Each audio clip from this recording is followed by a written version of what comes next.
supportrices, supporters et fans de l'OL, bonjour à toutes et bonjour à tous. Bienvenue pour ceux qui nous rejoignent sur ma chaîne OL. Pour une nouvelle vidéo. Bam. Oh oui, les gars, pas de moustaire, l'heure est grave. Et j'ai décidé, malgré un emploi du temps extrêmement chargé, de prendre l'antenne en semaine. Et quand le coach vient en semaine, je peux vous dire, je vais transformer des pipes en des rouges. Et ça va chier les langues, mon Dieu. Vous avez sûrement tous entendu les déclarations fracassantes de Jérôme Rotten cette semaine concernant l'état de vestiaire du groupe et leur façon de penser. Je vous mets quelques petites photos pour que vous compreniez un peu ce qui se passe. Non mais non, commencez pas à m'emmerder, non mais dis donc. Alors, du schmarit, les gars, hein. Je supporte l'équipe depuis 1987, c'est mon année de naissance. Je vais au stade, regardez, j'ai tout sorti. Alors tout ça, c'est une collection de bifetons. Regardez, c'est que des billets de match. Hop. Allez, on tombe sur quoi là? Regardez, Lyon-Monaco. Il y en a de partout, la Champions. Lyon-Sedan, les gars. Mais le premier, c'est là où tout a commencé, Lyon RC Lens. J'étais virage chute parce qu'il y avait les rénovations à Gerland du virage nord, donc du coup c'était fermé, on a dû aller de l'autre côté. Mais vraiment, je suis un abonné depuis des lustres. Regardez, j'ai tout sorti là, regardez, là, bam, hop, saison 97-98 abonnés. 99-2000, non, 98-99. Regardez, je vous les mets parce que là c'est vraiment un cri du cœur, je le recule un peu pour que vous voyez mieux. Là, je n'en peux plus. Regardez, là, tout ça, là, tous ces abonnements. On n'en peut plus. Là, l'heure est grave. Regardez, bon, Alex m'avait invité à Arsenal-Chelsea, c'était sympa. Mais finale de Coupe de la Ligue, oh, j'y étais. L'autre finale de Coupe de la Ligue perdue contre Marseille, j'y étais. Contre Paris, j'y étais, on a perdu. Monaco, là où tout a commencé, on y était. Déplacement à Paris, à Auxerre et j'en passe. Enfin bref, on va pas déblatérer aujourd'hui. Mais à un moment donné, c'est collector ça, les gars. À l'époque, on poinçonnait les abonnements, pour ceux qui s'en souviennent. C'est ça la magie, c'est ça qu'on aime, c'est le panache à l'époque. De mémoire, en plus, il y avait l'horloge au virage en plein milieu du pif qui nous génère, ça faisait chier, mais bon.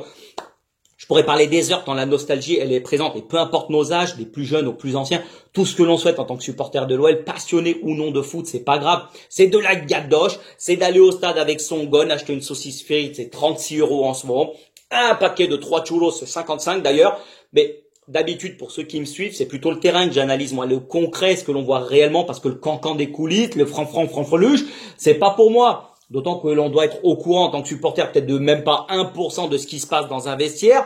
Donc moi, analyser du blabla, c'est de la béchamel, ça ne m'intéresse pas. Et c'est sûrement l'une des premières fois où j'en arrive au point d'être sidéré par ce que je lis et entends dans les médias. Et forcément, je ne souhaite pas me taire, partager ma vision et voir avec mon staff et l'ensemble des adjoints vos réactions, si je suis vraiment hors sol ou pas, comme pas mal j'ai l'impression. Je dis bien si les propos de Monsieur Rotten sont avérés, parce qu'on sait tous qu'il aime remuer la merde. Il est merdologue, le fumier. Et là, ça peut être très grave.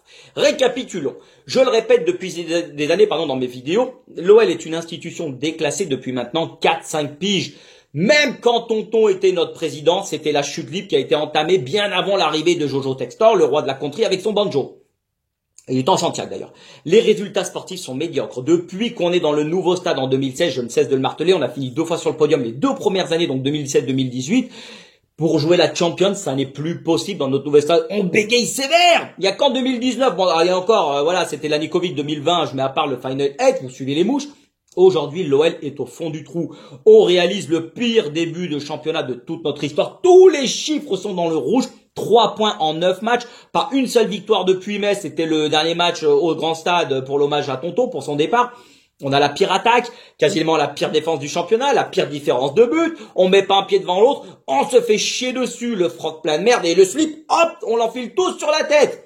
On a changé toute la direction. On tâtonne, on navigue à flot. Ponceau qui part chez les féminines, chez Roux, emploi fictif, on sait pas où est-ce qu'il est. Faut pas ruer mes mères dans les brancards, mais babam, va falloir arrêter un peu les gones et prendre conscience que la situation est dramatique de notre cher et tendre OL, que ce soit financière comme sportive.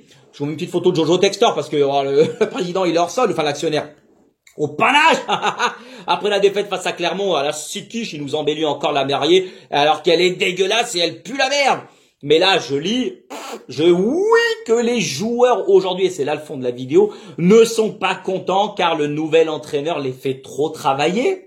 Qu'ils sont rincés et rôtis parce qu'il y a 2 entraînements par jour, il y a trop de fonciers, ils n'approuvent pas ces méthodes. Ah babam, Dieu bénisse la vérité au-dessus c'est le soleil. Ah du schmarit, tu peux pas faire mieux que ce qu'ils disent. Le culot des gars, mais dites-moi pas que c'est pareil s'il vous plaît. On passe pour des bananes et des trompettes chaque semaine, mais ça ne suffit plus, faut que vous en rajoutiez une couche avec une remise en question proche de zéro comme une poule regarde un couteau. Vous n'avez pas le droit de dire ça les gars, pas le droit de vous plaindre. Combat trop cellulaire babam. Oh maman, mais on est dernier du championnat, on fait pitié, j'analyse chaque semaine les matchs et au fil du temps, les erreurs que j'aperçois et que je décris, c'est digne des moins de 15 de Chimou-la-Vallée. On a des lacunes et des carences qui à ce niveau ne pardonneront pas et nous mèneront vers une quenelle monumentale. Je l'ai déjà dit, niveau intelligence de jeu en ce moment, c'est carotte, on est charrette. Donc en gros, si vous regardez nos matchs, vous les gars, vous êtes satisfait à vous écouter. Il n'y a pas besoin de charbonner parce qu'on est au top. Tout va bien, mon capitaine. Mais c'est l'escalade de l'horreur, baba. Mais réveillez-vous. Avec cette mentalité, comment voulez-vous qu'on inverse une situation autant dramatique? Il n'y a qu'en travaillant, qu'en répétant les efforts, en mouillant son slip chaque week-end qu'on s'en sortira. Mais vous trouvez quand même le moyen de vous plaindre alors qu'on est dernier. Non mais oh! On vous demande pas la lune, les gars. Mais respectez au moins le blason, respectez l'institution, respectez nos couleurs, respectez au moins vos supporters, mais avant toute chose, respectez-vous. Baba, vous êtes des adultes, mais chaque interview d'après-match depuis 1 an, on n'arrête pas de geindre à vous entendre. On doit faire plus, la situation est compliquée, l'OL n'est pas à sa place, faut qu'on continue de bosser, on ne lâchera rien, on a du dégoût pour les supporters, on aimerait faire mieux. Non mais tu veux pas que je te joue de la flûte non plus? C'est que du blabla ou quoi pour passer de la pommade? Non mais merde, dis donc. On en est à 3 entraîneurs en l'espace d'1 an, aux 3 profils différents. Bon, Peter Alaoui, il est sympa, mais c'est un pecno, ça dégage, bande de naze. Ensuite, Lolo White. Ah, ça y est, super, c'est génial. Bon, t'es un peu trop mollasson, Lolo. Ça dégage, hop, une part de brownie, fous-moi le camp. Tu passes à la compta, tu récupères ton seul tout compte qui nous coûte un bras. Fabio Grosso. Ah, Dieu bénisse, la vérité, la gomina, il a des beaux cheveux. Ok, mais t'es trop strict. Donc, si ça pouvait dégager, ça nous arrangerait. Et si le problème n'était pas que l'entraîneur, les gars, ça ne vous traverserait pas l'esprit cette possibilité? Je l'ai mentionné dans les débriefs, Fabio vient d'arriver, il tâtonne, il change trop souvent de système, il change trop souvent de joueur, je l'ai d'ailleurs mentionné plusieurs fois, ce qui ne permet pas d'instaurer une stabilité, il vient d'arriver, il est novice, c'est peut-être pas l'homme de la situation, ok, mais alors si on avait mis Gattuso, mais qu'est-ce que vous seriez tous en PLS, pavillon F des Ario, c'est pas possible. Il va en commettre des erreurs, Fabio, il vient d'arriver, c'est normal. Mais là, je suis à 2000% derrière lui, car au moins, il est sincère. Il a en tête de réussir sa mission. Il a vraiment envie de remettre le club sur de bons rails. On ne peut pas lui reprocher de rétablir un peu d'autorité face à des joueurs qui en ont absolument besoin. On est dans la sauce et il est à cœur de nous sortir de là. Il a côtoyé quand même les plus grands entraîneurs. Mancini à l'Inter, Marcello Lippi avec l'Italie qui en a fait un champion du monde pour certains. Antonio Conte à la Juve, qui en a fait un champion de Serie A. Donc le mec, à un moment donné, il a assimilé des méthodes qui marchent, même si ce n'est pas la même génération, je le conçois. Mais à un moment donné, face au nom que je viens de citer, 2 entraînements par jour, allez leur expliquer que c'est trop, que faire du foncier c'est trop, mettre de l'intensité dans chaque séance, dans chaque entraînement, c'est trop. Mais vous allez vous faire dessouder. Mais là, ma parole, mais c'est pas possible de dire ça. Posez-vous la question pourquoi Grosso décide de doubler les séances. Peut-être que une ne suffit pas à ses yeux au vu des lacunes de l'effectif. Je ne lâcherai rien, les gars. Vous me connaissez. Je continuerai à vous supporter comme beaucoup d'entre vous. Je ne baisserai pas les bras. Les rats quitteront le navire, mais pas moi. Même si on est en plein Titanic, on est en plein naufrage. Maintenant que ça coule, non, jamais, au grand jamais, je ne vous abandonnerai. Mais si vous, les acteurs principaux, ne vous remettez pas en question, commencez à tenir ce genre de discours venant d'un vestiaire malade, mais c'est pas, franchement, les gars, on s'en sortira pas. La quenelle, je vous le répète, elle va être phénoménale à ce rythme-là. Attention. Et évidemment, si on descend en Ligue 2, je parie mes plus beaux slips que pas un seul d'entre vous, hormis les contrats longue durée, vont devoir rester. Les Del Piero, les Buffon, les Trezeguet qui sont restés à la Juve lorsqu'ils ont été les relégués parce que c'est leur club de cœur et qu'ils ne lâcheront rien, on ne les verra jamais chez nous, ça je préfère vous le dire. Je vous dis, mes plus beaux slips, je les pose sur la table. Vous êtes beaucoup trop chouchoutés dans un confort qui ne permettra pas de viser les sommets et surtout pas d'éviter une relégation et de se battre pour sauver le club. Non, les gars. Pour moi, il n'y a qu'une seule taupe, c'est René. Mais hormis ça, celui ou celle qui, ceux qui se plaignent, qui ont tenu ce discours, quel qu'il soit, vont forcément tirer le groupe vers le bas, qu'ils se dénoncent, direction la réserve. On n'a pas besoin de ce genre de joueur qui t'a finir en Ligue 2, qu'on le fasse avec honneur et amour du maillot, mais surtout dans le respect de ensemble de toute l'institution et des joueurs qui veulent vraiment s'en sortir. Je suis excédé, attention, c'est inadmissible de se comporter en enfant, en mentionnant que c'est trop strict, trop sévère. Non, mais qu'est-ce que c'est que ces palabres? On n'a pas besoin d'enfants, on a besoin d'hommes. Merde, faut s'endurcir, sortir tout ce qu'il y a dans le falzar. Le classement ne vous donne absolument aucunement raison. Vous en avez conscience un peu, les gars, ou pas? On a changé 3 fois d'entraîneur. La situation est encore pire qu'au départ. Et vous avez également, oui, une grosse part de responsabilité dans cet échec. C'est tout le bateau, on est tous ensemble dans ce bateau. Mais si vous que ce soit supporters, toute la direction, vous n'arrivez pas à vous remettre en question. Les supporters, je pense qu'ils arrivent à le faire. À un moment donné, c'est pas possible. On va écrouler la buvette dimanche soir au Vélodrome, ça va pas traîner. Vous ne devez avoir qu'un seul mot à la bouche, c'est la victoire. Et la victoire passe par le travail. Merde! Attention! C'est que comme ça que ça marchera. Ton entraîneur, il est là, tu écoutes, tu fermes ton claque-merde, tu apprends, tu récites. C'est comme les leçons. Faut arrêter de fuir ses responsabilités maintenant. On sera derrière vous comme toujours, mais arrêtez-moi le massacre. Et pour finir, l'ensemble des grands médias, pas quasiment tous parisiens qui ont traité cette affaire, vous êtes une honte, tous autant que vous êtes, et je reste bien entendu poli. Il n'y en a pas un, je dis pas un, qui a trouvé hallucinant les propos des joueurs et de ce qui se passe dans le vestiaire. Pas un seul qui a défendu notre entraîneur, qui a 100% raison dans cette affaire, vu comment est le club. Vous le critiquez parce qu'il perd du temps et des forces à chercher la taupe qui plombe le vestiaire. Mais babam, mais vous êtes tous fous du chevalet, c'est pas possible. Il a annulé l'entraînement et limite vous êtes en train de le faire passer pour un vieux chibré. Non mais attendez, mais sérieux, vous êtes tous des trompettes, c'est pas possible.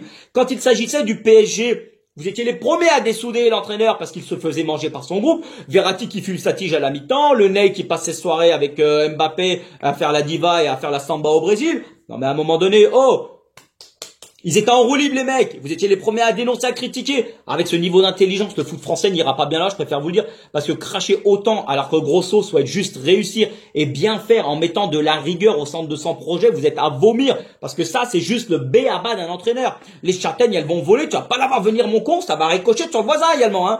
Vous lui tombez dessus. Donc, limite, vous défendez les joueurs, ça veut dire. Vous ne les remettez absolument pas en question. Ça vous arrive de réfléchir un peu ou pas? Si on était 3e ou 4e avec une situation que ce soit mathématiques, sportives, financières, c'est des plus stables. Un classement en adéquation avec le statut qu'est l'OL. Vous pensez vraiment que Grosso va perdre du temps à écouter les ragots d'un tocard? Mais jamais de la vie. Mais dans notre situation, bien sûr qu'il faille rechercher les pleureuses dans le vestiaire pour les sortir du projet. Parce que c'est sûrement pas avec eux qu'on va s'en sortir. Mais c'est plutôt avec eux, avec cette mentalité qu'on va nous faire plomber le club. Parce que t'as déjà vu qu'on part à la guerre avec des fiottes. Jamais de la vie. À chaque fois, c'est l'entraîneur. 4 ans que les joueurs ne comprennent jamais les consignes. Ce qu'il veut vraiment, bim bam boum, c'est toujours de sa faute. À un moment, non. C'est pas possible, les gars. Arrêtez de défendre. Ah, mais c'est pas possible. Franchement, ce que j'entends, ça me met hors de moi. Vous avez, vous, les joueurs, des salaires de très haut niveau. Moi, je parle pas pognon. Les mecs, ils ont rien volé. On leur donne, tu mets dans la poche, l'oseille, tu le prends, c'est normal. D'accord? Mais à un moment donné, le haut niveau attire et exige de l'exigence, justement, qui va avec. Sinon, vous venez le dimanche matin à Mermoz avec les copains. C'est à la bonne franquette. On ne vous demandera rien. Sinon, d'être aussi nul que vous l'êtes en ce moment, ça suffira pour jouer. Et pour rappel, Grosso, depuis qu'il est arrivé à l'OL, il dort toujours à l'hôtel parce qu'il n'a pas pris le temps de faire des visites pour trouver une baraque, tellement il a à cœur de prendre son rôle à cœur et sa mission de la réussir. Donc c'est pour vous dire, à un moment, le mec, il est à fond les manettes. Tu peux pas lui reprocher ça. Donc on arrête d'entendre péter les boucs.